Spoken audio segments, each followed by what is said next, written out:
Si Harry Roque, dating kilalang mukha sa mga tahanang Pilipino bilang tagapagsalita ni Pangulong Rodrigo Duterte, ay muling naging laman ng balita. Ngunit sa pagkakataong ito, hindi para ipagtanggol ang mga pulisya ng administrasyon, kundi para humingi ng asilom sa Netherlands.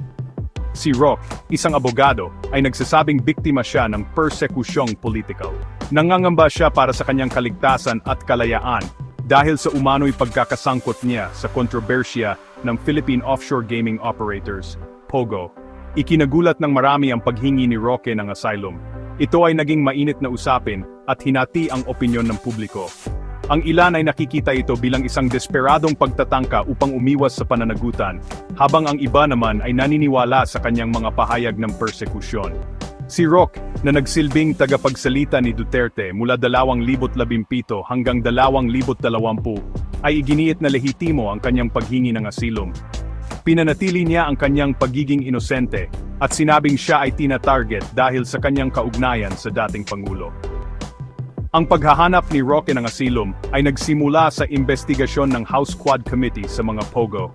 Ang komite na inataasang imbestigahan ang umano'y korupsyon at mga illegal na aktibidad sa loob ng industriya ng POGO ay ipinatawag si Roque upang sagutin ang mga tanong tungkol sa kanyang kayamanan.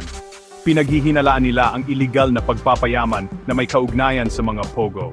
Gayunpaman, tumanggi si Roque na makipagtulungan at sinabing ang investigasyon ay may motibong politikal. Ang pagtangging ito ay humantong sa isang kaso ng contempt at isang utos para sa kanyang pag-aresto. Dahil sa takot na maaresto, umalis si Roque sa Pilipinas. Muling lumitaw siya sa Netherlands, isang bansang kilala sa mahusay na sistema ng asylum. Ang desisyon ni Roque na humingi ng kanlungan sa Europa ay nagpapakita ng tumitinding tensyon sa politika sa Pilipinas. Ito ay nagdudulot ng anino sa pangako ng bansa sa due process at sa rule of law.